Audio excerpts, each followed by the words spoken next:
the lens. All right, so as I was saying, Rick Willis has kindly offered to give a talk on FreeCAD, which is a free and open source parametric CAD program. And take it away. Thank you. Let me get my screen up here. So let me tell you what I'm going to do tonight. I'm going to show a tiny about 6-slide presentation. Here, I'll open this up. And You share your screen, right? I think he's working on it. okay, am I sharing my screen now? Oh, Nope. no, I'm not. Okay, let me figure out how to share my You screen. can go back and Zoom. Yeah, to Zoom. So you share screen. Share screen. Okay. Yeah, and you'll have some options and you want to probably Okay. pick the application that you're, This one. This is the one. Which one should I take? you want to share the whole desktop? Yeah. Sure. All right. So let me tell you what I'm going to do. I'm going to start with a small presentation. A little bit about, and this will probably be a reminder to a lot of you guys. I know you guys are all my age, have been through the same evolution of CAD I've been through. So this will be sort of a walk down memory lane. And then we'll go to, I'm going to bring something online and show what's currently available in the open source CAD arena. And then I'm going to go to FreeCAD itself to talk about a little bit. So this is a Wright State alum here. I am Nancy. Who else is a Wright State? Anybody? Just three. Oh, my good. Go Raiders. All right. So welcome everybody to Wright State. Basically, the CAD that we're used to started in the middle to late 1980s. What drove this was the increase in CPU power and the increase in RAM availability, primarily. There was, you could still put things on 5.5-inch floppies then too. CAD today, we think of uses personal computers. Before, in the middle 80s, early 80s, it used what we called the old mini computers. That was the big, things that were the size of a refrigerator that had a computer screen that was like 2 foot in diameter. The screen was green or amber. Those were done for like the big aerospace companies that I saw had them. 1980, interesting history. The Army came out with an open source CAD, BRL CAD, and it's still continually updated. It's the oldest continually updated source code in the world, which I was surprised. I tried it out years ago, but never got into it. AutoCAD came around in 82, Pro Engineer 87, SolidWorks in 97. FreeCAD first drop came in October of 2002. LibreCAD, and I'll show you that a little in a moment. That came out in 2011. So, and I'm certain a lot of you have worked with some of these things before. I know I did. So my CAD use, I started drafting in high school. I had a freshman drawing class in high school. Best class I ever had. It was a 1 semester class, and it set me for life. And I did it up until 80 when I went to work for the Air Force here at Wright Pat. We actually had a drafting board that we used because we were putting mannequins on it and doing cockpit design reviews. Then I got into AutoCAD 2005 and 87. And we had that at work. Then I got at Sinclair around 2000. Remember when Sinclair used to have that bin where they had all the software they were selling and we was buying? I bought AutoCAD there, 14. I still have it. And I still use it in VMware on XP. I used that for quite a long time, surprisingly enough. And I got into SolidWorks at work at Wright Pat in 2005. Around 2013, Wright Pat also got Inventor. They got like a big license for it in AFRL where I worked. So I started using Inventor. So I used AutoCAD and SolidWorks, or AutoCAD and or Autodesk and SolidWorks pretty well back and forth until I retired in 2017. Now I only use SolidWorks because that's what they give me free at UD. So that's one of the advantages of working there. And you get the CFD driver, which when I bought one for the Air Force, it was a $20,000 program, the most expensive program I ever bought in my life. So let's talk about FreeCAD itself. It's currently up to release 21. I am not as happy with release 21. I preferred release 20. You'll see release 21. It's written in C++ and CAD. Pretty standard stuff. I have just recently discovered there's an entire CAD console with it, and there are all these commands. They're like command line CAD. Interesting. I started. Pardon me? CAD or Python? No, Python. Yeah, Python has command line. Sorry, Python has command line, and you can run all these CAD programs. The first AutoCAD I ever had was command line. It wasn't graphic interface, and I got pretty proficient with that. In fact, when I went to 14, I still use today. I can set up 14 and start typing. It's a lot easier. Well, I didn't say that. It's not a lot easier. I'm more comfortable with it. Excuse easy. It is FreeCAD is on lots of operating systems. Everything you think of. I've tried everything here, but on FreeBSD and Unix. I don't have computers that run those. It basically does 3D modeling. It does computer-aided design. It does finite element analysis, and it does support computational fluid dynamics. But the CFD, it's a front end for a CFD program. File support, its native file is the FCS TD. It will do AutoCAD or Autodesk drawing files and a whole bunch of these other things, including Inventor. The DWG is support is programmatic because of there's a bunch of driver issues, and I am pleased to say it's in 14 languages, so it's in languages all over the world. Documentation. This is where I think FreeCAD jumps out at everything, and I've seen documentation for SolidWorks, Autodesk, Inventor, a lot of other CAD programs. There's considerable amount of documentation available for someone who wants to start. If you sit down, and there's numerous YouTube training videos, so you can sit down on a YouTube training video in an hour. If you got it in front of you, you can figure out the details of what FreeCAD actually does. There have been annual updates so far. So some of the documentation you get may be for like, say FreeCAD 14, FreeCAD 18, 19. So that's the thing you have to do. And sometimes things change a little bit. The user base is huge. There's lots of third-party software in it, and workbenches. I'll talk about workbenches in a moment. And the community seems to be very active. I went on there discussing with some people about doing, if you get into actually modeling real things, you've got to know what's called their mass moments of inertia. And FreeCAD actually has a way to figure it out. And I started looking, I thought this was really confusing. So I had to actually figure out what units it was in. And I actually sent a message to the board, and I said, can we change this? And I got 3 or 4 responses. One of them from a guy who apparently is one of the developers. He said, yeah, we've looked at that. So I said, wow, that's pretty impressive. First time I asked a question. So I've been very happy with the response I've gotten on that. I asked a couple other questions, and the answers are pretty within a day. I was very pleased with it. Functionality. Let's talk about how FreeCAD sort of functioned. It basically it uses workbenches, and I'll show you what workbenches are in a minute. The workbenches are the ways that you turn things on and off. There's not really an equivalent for it in any other CAD systems I've worked on. The mechanisms, and I'll call that look and feel, is pretty different from Autodesk and SolidWorks, and SolidWorks and Inventor are somewhat similar, but Autodesk, like the old AutoCADs and SolidWorks, are radically different. The big thing you got to remember is when you put down lines on this thing, they're unrestricted, and I'll show you what that means. That means you can move them all over the place. You have to constrain them. There's a whole constraint mechanism, and that's where I messed up a lot of times. If you don't constrain it just right, you'll cross constrain it, and then it'll get confusing. And I'll show you what that means in a minute. So let's look at other free and open source CAD programs now.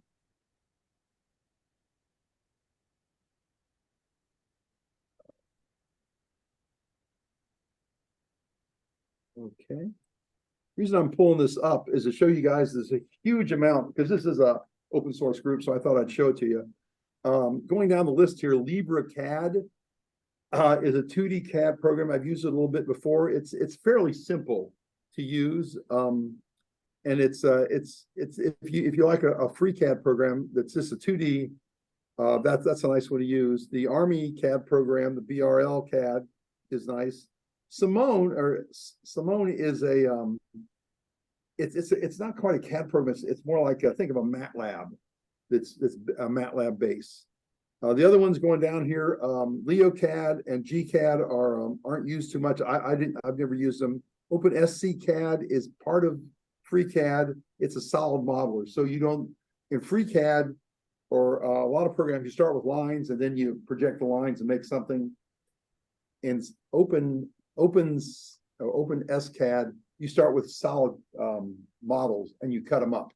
So that's a different philosophy. But you can do that. OpenSCAD is basically programming language driven. Yeah, true. That's true too. That's true too. Yeah, yeah. Open what, Ken? OpenSCAD. Open up. So it's frequently used when you want a customizable model that can ask, if you're 3D printing or something, you say, hey, what words would you like here? Or how big would you like this dimension of the object?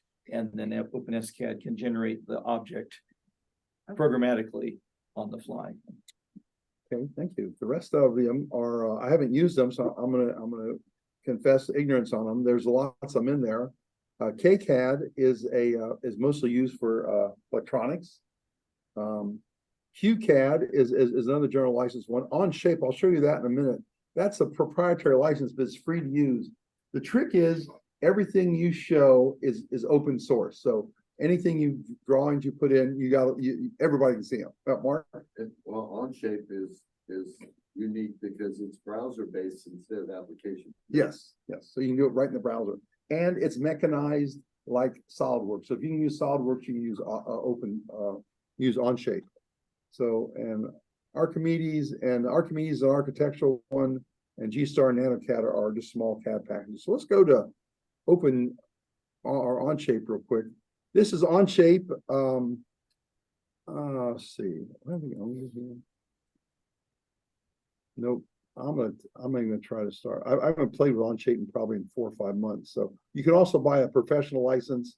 The company I work with has which I'm helping them out, has a license for. You can buy a license, and which basically means you use it, and no one can see what you do. That's the basic. It's like and they have different lectures here you can take. So let's jump into. Yeah, otherwise it's all public. Yeah, everything's public. That's right. Let's jump into voila. This is the front end of FreeCAD. So let me give you a little bit of insight. Here are all of the workbenches. And there are lots of them here. It's surprising how many there are. There's an architectural workbench. There's a CFD workbench I talked about. You can do drafting in here. There's the OpenSCAD version. There are spreadsheets you can put on. There's a bill of materials. And there's lots more than this. The Rocket one, I can't figure out how to work it. It's broken. When you click on it, it says it's missing a file. To look at other ones, let's go to Tools, Add-on Manager. So here is a huge number of them that I haven't installed. Everything from, for example, there are 3 assembly packages, and I've tried to use them. I haven't got the assembly package down. There are tool libraries. There are a lot of CAD-based libraries. Parts libraries is the gigabyte. I put it in on another computer I got. So there's lots of interesting not CAD, but add-on packages you can put in. You want to do gears. Some of them are real special. I mean, how many people do gears? There's a gear workbench. Where's the other one? The import nums, that's if you're doing shapes. As your KCAD setup workbench. Oh, I didn't realize I had a KCAD setup workbench. Okay. Things like a manipulator. I have some of these I haven't put in because I don't have time to play with them. You can make movie workbenches and make automations with it. There's also Open Dark is a different theme. It's a dark theme, I prefer the light theme. There are 3 optics packages in this thing. So for the reason those are important is if you're in a college or doing research, a lot of people use optics lasers for various types of research. So you can design it right here. Here's your parts library, which is huge. That's a gigabyte parts library. There's another one. Pyrite is another optics package. And it's fairly simple to set them up. You just press them. There's a sheet metal workbench, a ship workbench if you want to be a shipmate, marine engineer, the ship workbench. And to load them, you can click on it. It says install, and you actually come down here and read about, who does it. And when you install it, the FreeCAD folks will warn you, this is a third-party application. We take no, we're not responsible for what happens. So that's I've never heard of anybody talking. So here's an example of just a ship base, and it's pretty detailed. What else is down there? Wooden, if you want to do timber, have a timber one. And there's a bunch of other ones. So these are all, in fact, if I know on the developer page, there are a lot of people talking about the things they're working on the different workbenches. So those are the workbenches. Also, they have, you can do macros. There's a sheet of macros, which are huge. These are all Python based, as I've been told. So there's a huge amount of macros you can use. And oops, I've never done with that. Oh, there's the preference packs. Okay, those are the different colors, theme colors. If you want to put different theme colors in it. I've never tried any. I'm not that big. Okay, so that's how you would do the if you want to get into it. And Python. No, down here somewhere there's a list of Python programs you can install as well, and that's in the hundreds of Python programs. So let me show you how to actually do some work in this thing. I'm going to start with a simple thing. You always start if you're designing a part in the part design, and you have to go with. I'm going to move this down a little bit. I'll move it down to here. So let's do the bars. Part design. Notice that was up here before, and when you turn off, it goes to this part design will turn off, and there's this major I think comes up too with it. So I'll say I want to do a new one. So, and that's one of the things you have to go through with the tutorials. There's a sequence you have to go through. If you don't go through the sequence, you'll get messed up pretty quick. It took me like about half an afternoon to figure out the right sequence to get into it. But so this sequence I'm following is something you learn basically in the tutorials. And there's a lot of PDF documents too if you hate, like me, hate YouTube. So we'll create a body and we'll create a sketch. And I'll come over here and I'll say, well, I'm going to sketch on this plane right here. In CAD, you typically start sketching on one of the three orthogonal planes. So there we go. One of the gripes I've got about this version 21 is in version 20 I had over here, I could turn this grid on and off. Now, if I want to turn the grid on and off, I have to go into the preferences. And I go to display, general. Oh, I forgot where the grid's at. Oh, part design. There it is, part design. No, I'd have to find out. Maybe it's in Sketcher. Sketcher, it's in grid. Okay, there. I have to turn that on and off. I set my grid spacing here, and there's a threshold. How many pixels it's got to be in here. I can define what the line patterns are for the grid. It just makes me mad they moved it from here. So it's more of a global setting there. Yeah, it is. It's a global setting, and one of the things you have to do is when you first get into it, you've got to really go through the preferences because there's a lot of crazy stuff in the preferences that unless you know they're there, they can really mess you up or make things difficult. So we'll say cancel that. Okay. So let's start I'm going to start something very simple. So let's start up here. I want to draw these patterns right here on the top are what we draw with.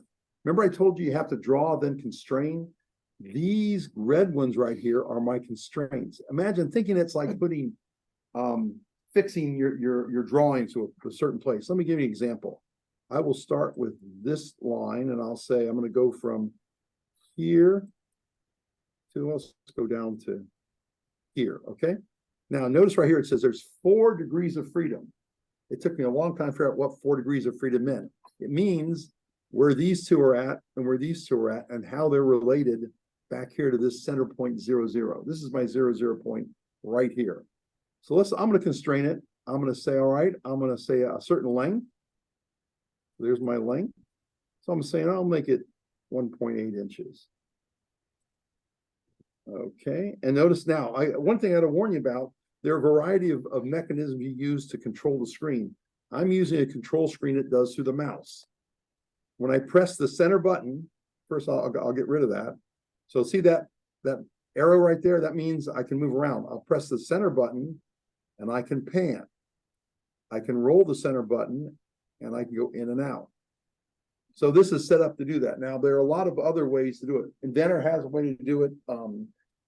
SolidWorks has a way to do it. So each, and they've got ways to mechanize this. So there's how first I just defined that as open source. So I'm going to show you, I'm going to eliminate that. Now this thing is free to move. See, I can move it anywhere I want to. So that's the constraint I have to put it. So let's go back and put that back in. Let's say 1.8. And now I'm gonna put an angle in. I'll say that angle from here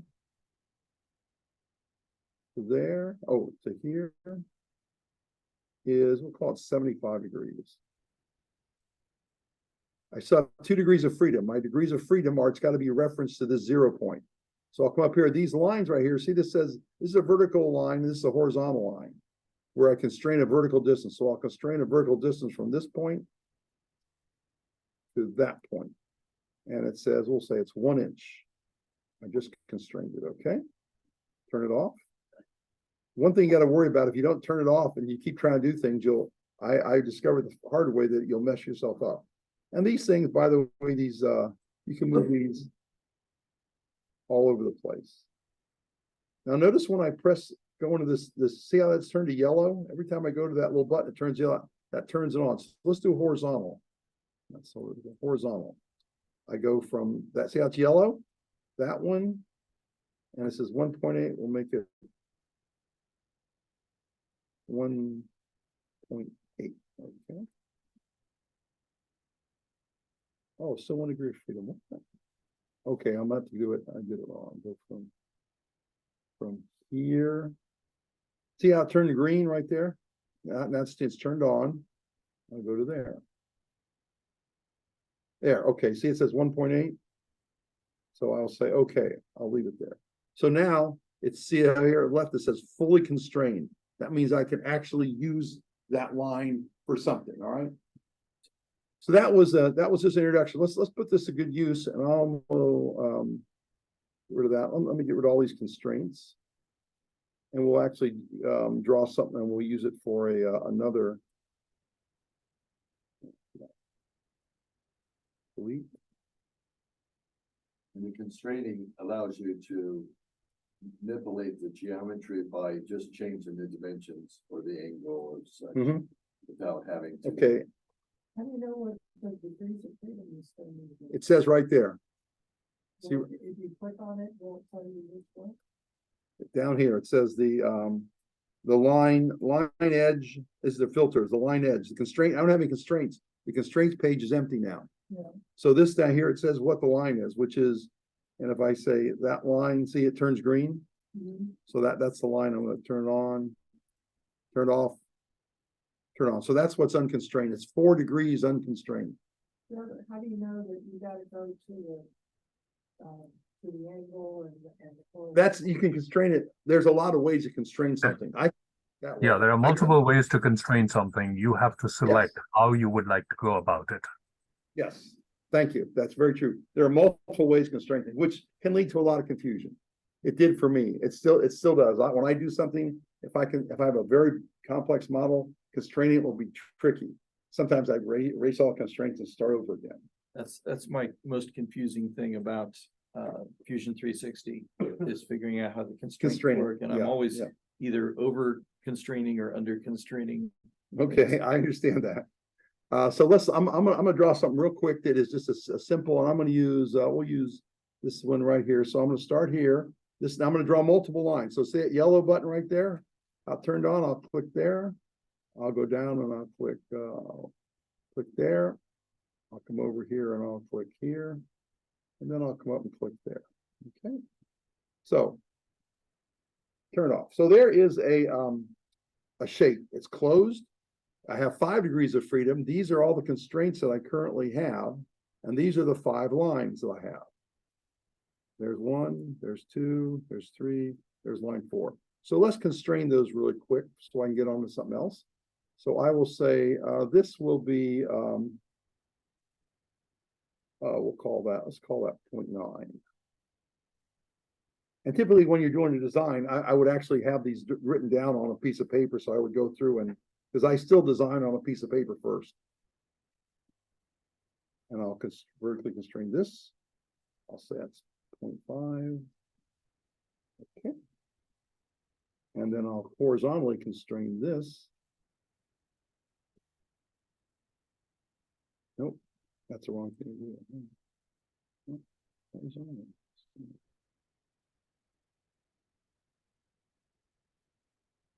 There we go. Okay, we'll call it 1.7.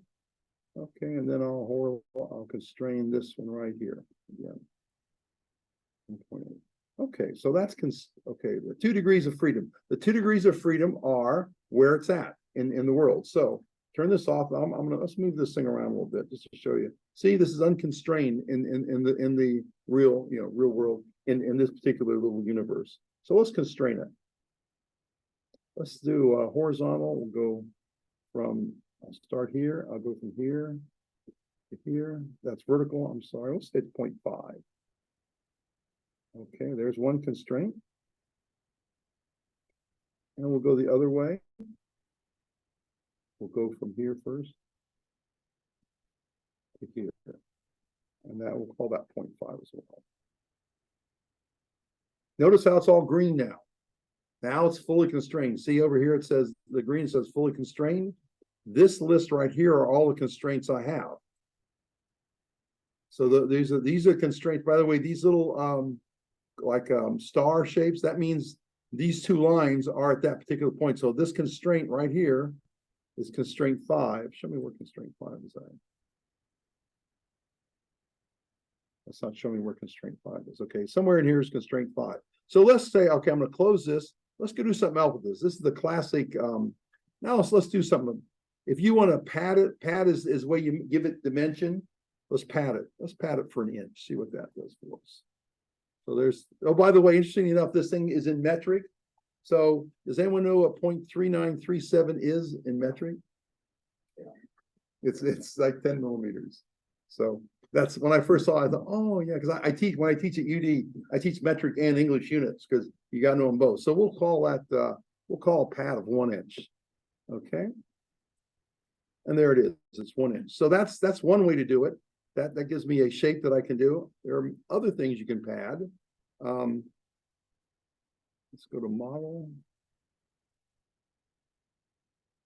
Let's go to the sketch. Go to task. Let's try a revolution. Okay. Boom. Yeah, that's about 1 axis. Boom. That's the other axis. So there's lots of ways to play this. And the one warning I will give you is because of all this freedom you have, it can get complex. And if you have a real complex piece, I went through, when I try to get this on I'm designing a little liquid rocket motor, and I tried to use this thing. It took me like 15 minutes to get it right because I had to go back to the sketch and reconfigure it to get to work right. So it's a learning curve. This is a steep learning curve. It's as steep or worse than SolidWorks, I would say, or AutoCAD, depending on how you do it.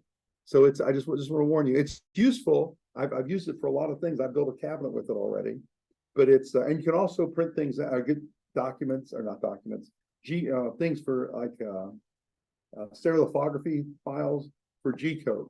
So there are a lot of things, and there's a G code. If you want to get the module, you can get a G code printer in here too. So other things you can do with it are a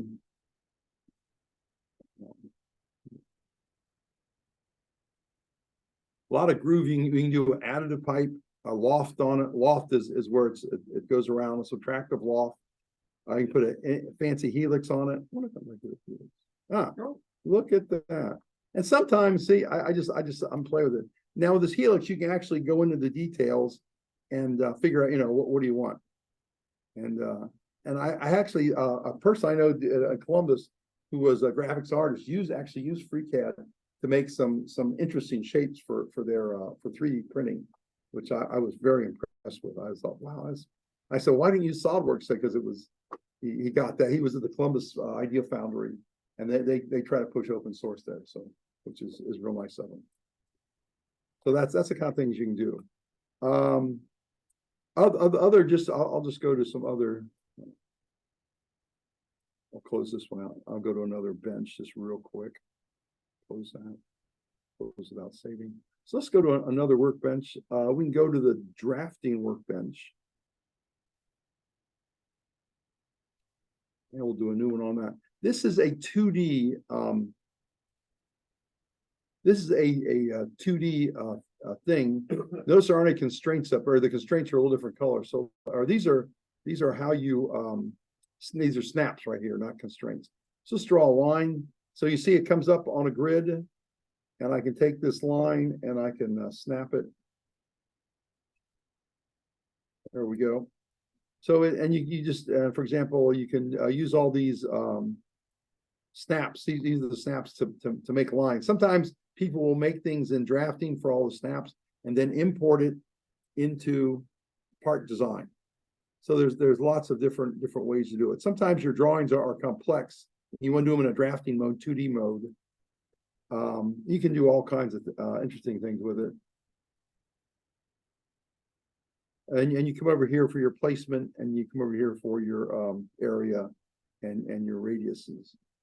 So let's change this radius, see if it works.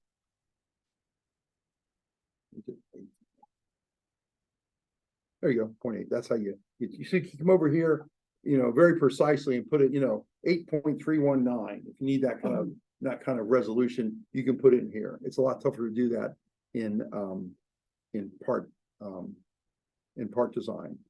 What else? The draft is just drafting it up. It's not really Right. drafting as doing part dimension. Right, exactly. Yes, it's not drafting the way we learned drafting in high school and college. It's drafting to get so you can, because it's a little more precise than use it in design, part design. And finally, let me clear. And now if I take this back to part design, it'll keep it. So it'll keep those in part design. So let's clear those out, and I'll show you one more thing, which I'm going to admit I'm not an expert on, is OpenSCAD. Notice how OpenSCAD, every time you hit one of these things, see how that came out? So we'll turn a new one, and let's create a OpenSCAD. Now I haven't gotten as far. You're supposed to add an element. It's over in this, and I haven't figured out how to turn it on. All right, I'm gonna leave that for you guys to figure out. Have they imported OpenSCAD into? Yes, they have. You can. It's right there. I haven't figured out how to use it yet. It's its own CAD by itself. Yes, it is. And FreeCAD likes to do that. It likes to bring as many players into this ecosystem as it can. That's, I think, one of their how would you say it? One of their mantras. Their ideas make it up for everybody. Some of the things I've actually tried to work with, which have had no success. The FEM is an interesting one. Let me pull that up real quick. Before you go there, I think I can help you. What it's missing is the libqt gamepad.so. So you can probably do a sudo apt-get libqt5 gamepad. Okay, See say the that error again. message? I wasn't following that closely. Okay, so look in the last bottom of where it shows this error here. Yeah. Go up a little bit more and come down. Nope, you lost it. Libraries, come down a little bit. Libraries. Right there, stop there. It says cannot open the shared object. And what it's Oh, no looking for such- is, No such Lib- file directory. Okay. okay, so all you have to do is ensure that in a command line, you install libqt5 gamepad. Oh, okay. I didn't know that. I'm going to, I'm not gonna do that right now. Thank you for telling me that. Yeah, but that's how you fix some of these things. I'll just verify that. Let me double check. Okay. That's a clue, but I'll verify on my own machine. Hang on. Looks like the files in Snap too. Like, was this a Snap pack that? Please? Was this a Snap pack you installed? Yeah, well, yeah, that's why I tried to do the Okay, open yeah, so SCCAD, it yeah. might have just not come with Snapback, and it might just be some additional thing that you can, like an extra option that can be checked there. Mhm. I haven't played with it that much. That's Mhm. my I've had similar problems though, so. oh, you use a FreeCAD Well, too? not with this, but with other things. Oh, okay. I played with this, but it was a little over my head.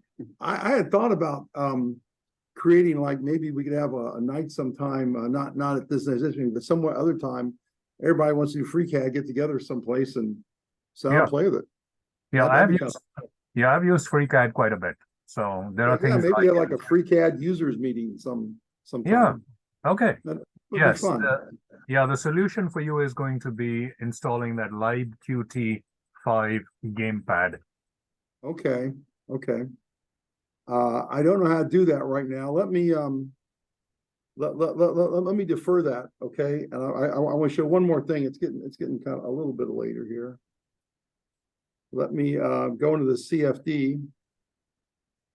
This is this is a CFD bench, the computation of fluid dynamics.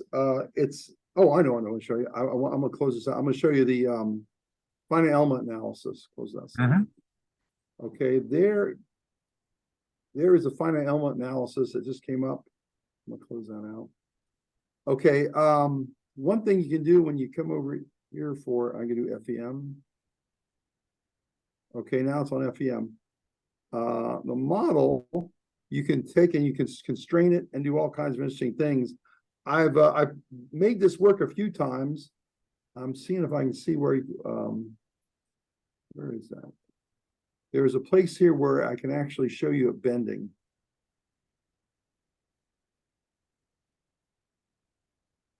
And you can put all kinds of materials in it. You can put lots of different geometries, lots of different forces. It's a mechanical as well as a thermal, and it has fluids, so you can put like fluids for like holding mass or something like that, a fluid. It's apparently it's pretty quick. It uses 2 or 3 different solvers. And I'm having terrible. Yeah, it's going to take a bit of work, but I can tell you that I've worked with Calculix. Oh, have you? And I have played with Z88, but I prefer Calculix over Z88. Okay. I have not directly used Calculix from FreeCAD because when I was playing with it, I don't think they had this integration. But Calculix is a very good solver. It is its syntax is abacus-like. It's almost 95% compatible with abacus syntax, which makes it very, very useful. There's one of these that has results in it that I actually played with for a little while. I can't remember. You'd have to run, yeah, you would have to run the solver first, though. Yeah. Let's run the solver then. Where's that at? It's over there. No, you have to start by constraints. Do you have your constraints? Yes, you do. The constraints should all, I believe it's already it's there. constrained. There's a constraint. Yep, I see it. The other end. Now run the downward. solver. Do the Okay. solver in Calculix. There you go. And blah, blah, blah. Say okay and click run. Don't say close. Click on the run. Oh. You lost it. Does this run? No, it go was back. in No, that. Oh, it is. Is that dialogue? And then come down. Click the Yeah, run. there we go. There you go. Get the binary solver, purging existing results, importing new results. Okay, it should be done by now. Okay. And close. Yep, right there. You got it. Now go to the results. This one or Calculate this one? static results. There you go. And you are seeing the bar, the color bar on the right. So you should be able to see the results. Oh, here we go. Yeah, yeah. Okay. Get out of the way. All right. I need to move there we Did go. I send a request, grant, or cancel? And you've got the color bar. You need to superimpose the color bar on the object. This is the part where I have to play around with it. Okay. I've used- That's the mesh, okay. That's the mesh right there. Transparency field. Oh, your field is none. So click on field and choose a field. Field, where's the field I at? was in the Um, dial. In the down there. Oh, Yeah, there you go. Okay, Okay. So now take von Mises, for example. this displacement, Go down to the last one, von Mises. Very von last Mises one, stress, I see it, yeah, right okay. there. There you go. For the- So your highest stresses are near the point of constraint. Your lowest stresses are where the forces are. Yep. So this bar on the right shows you where they're called the stresses essentially. So these are low stresses, these are high stresses. So the highest stress we have here is a green right there. No, So no, no, that's how you, no. Your highest stresses are in the red. they're in the red, oh, there's some reds here. Your highest stresses are going to be at the point of constraint. Yeah. I guess they're right here then, the reds. Yes, exactly. Because that's where you fixed it to the wall and you're hanging on to the wall on this bar. So there you go. Your highest stresses are near the wall. Your highest stress right there. Yep. That's where it's being pulled out. Okay. Yeah, I've done FEA for decades, so I'm pretty fluent with this.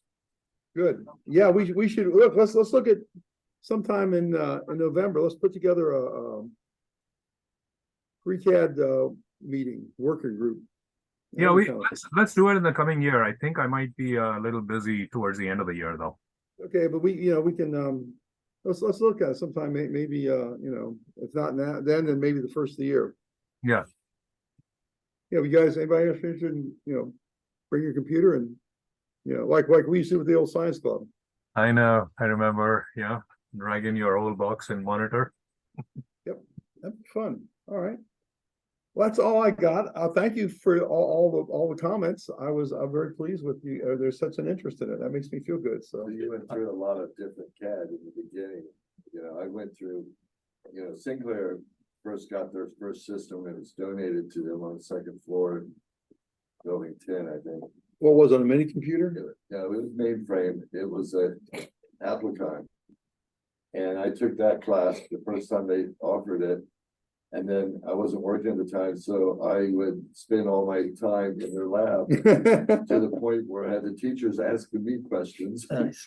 and stuff. But that was Applicon. I've used computer vision, Mikado, which is now another company, Katia, I remember Katia. Yeah. So that was all before the PCs came around. Yeah. Right. The PCs In fact, I'd worked on a PDP-11 with a vector display. Oh, yeah, I those did. vector displays were nice in their day. Yeah. Yeah. State of the art at that time. You had to hit the screen to refresh and Yeah. in order to see it, change on you. And my coworkers, we would see how far can we get through creating parts and drawings without hitting that refresh. Correct. Yeah. If you have to keep track of what you've done over the time, otherwise all you see is all these green lines and circles. Yeah, well, I think that the big change was, at least in the aerospace industry when I was working in the 80s, was a lot of like Douglas and IBM and Boeing wrote their own CAD programs. They had the big screens with the mini computers right beside them. And come late 80s, early 90s, those all went, they bought like the commercial stuff a lot cheaper. Well, that's McDonnell Douglas's aircraft company. Yeah. Yeah, they had their own. Yeah. And they eventually sold it and then it was sold to EDS, Electronic Data Systems. Oh, did EDS buy their CAD? Yeah, they bought it and then General Motors incorporated that wherever they could, but there's some systems they couldn't do it because they already had programs for the windshield wiper in CATIA, so they can't, recreate the program and such, but yeah, that was their original system, back in the 70s, it was all mainframe. So the view that we're seeing, I believe that's an isometric view. No, this is I can show you what an isometric view would look like. Well, sure, Isometric view is that. That's the Right. isometric view. but the geometry Yeah, geometry. Yeah. of how it's displayed on the screen Mhm. when you're in the parts designer or anything, it's showing isometric, an isometric view. Cool. You can, There- you can also make it I'm- all have a flat view I of the am- plane. Right, but in Fusion 360, I'm more used to a more of a perspective view. Can you do Oh, that? I think we can do a perspective view. Let me Yeah, you can do perspective here too, right there. There you go. Okay. Perspective view. Yeah. Click of a button, yeah. Yeah, because I use this thing this little thing up here. It's just very, very useful. I love it. I can, There's a way of doing it freehand where you move the mouse around. I couldn't figure out how to do that yesterday. You have to go into the settings and choose the which mode settings. you're familiar with. I There's an still like AutoCAD this, mode. the box method or the cube method. That's my favorite. I did find Autodesk Inventor really easy to learn. Was it? Okay. Yeah. I got a free 3-year license on it Oh. and when that 3 years was up, I missed it. I had to go to FreeCAD from that point on. Yeah, that is one thing. Autodesk and SolidWorks are actually making hobbyist versions of their product because competition. Yeah, And because they could say, well, would you wouldn't you like to have every makerspace in the country running SolidWorks? You bet. That's a no-brainer because that means those people will be trained in it, and they'll come out. Fusion 360, they did that with a hobby version. Yep, yep. But you have to renew it every Yeah. year or something. And they watch what you do too. Yeah. So they're phone home all the time. So that's What all I I have. do like, yeah, what I do like about this is Python programming. You can write Python scripts to automate your geometry generation. And that's one thing I'm not any good at. Catherine, we need you sometimes. Have you played it all with SketchUp? I have used SketchUp in the past. I haven't used it recently.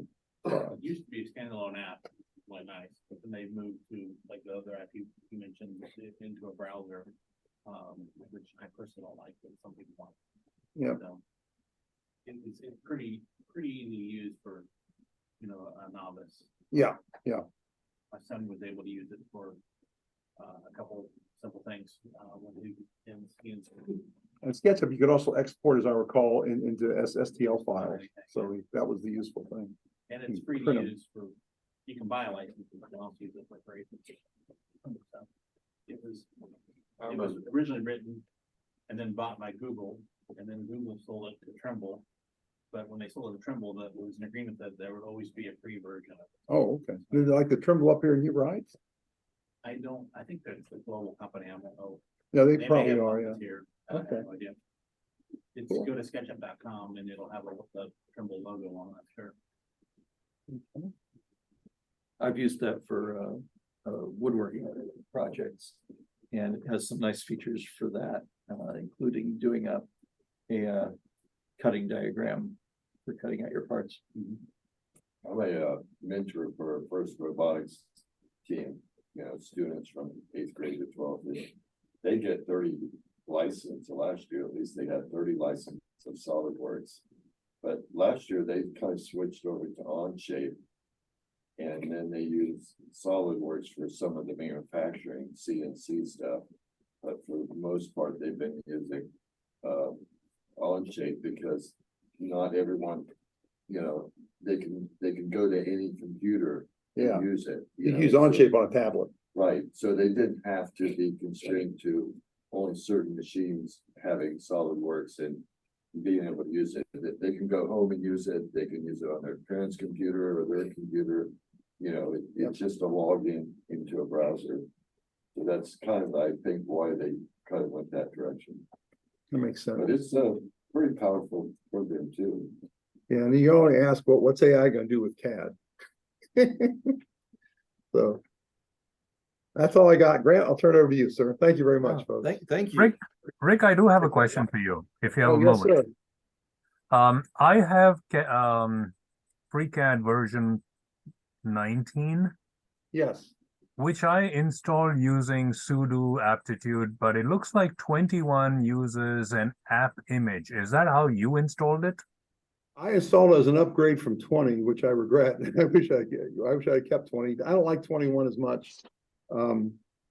As I recall, I just did an upgrade and it popped in and it worked. I don't remember how they mechanized it. It Okay, kinda so looked how like did you have install it in as 20? a Was that on snap. also an app image or it was a snap?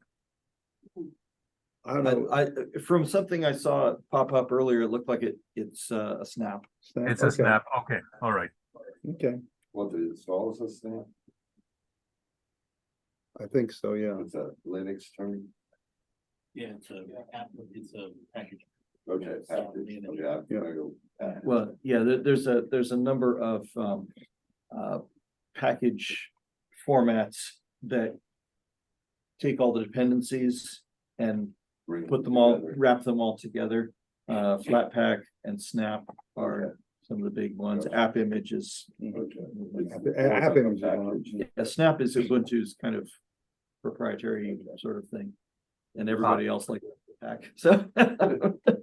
Okay, Yeah, got they're competing packages, systems, yeah. yeah, it's snap. I can just do a snap install FreeCAD and it'll bring in 21.1. Okay.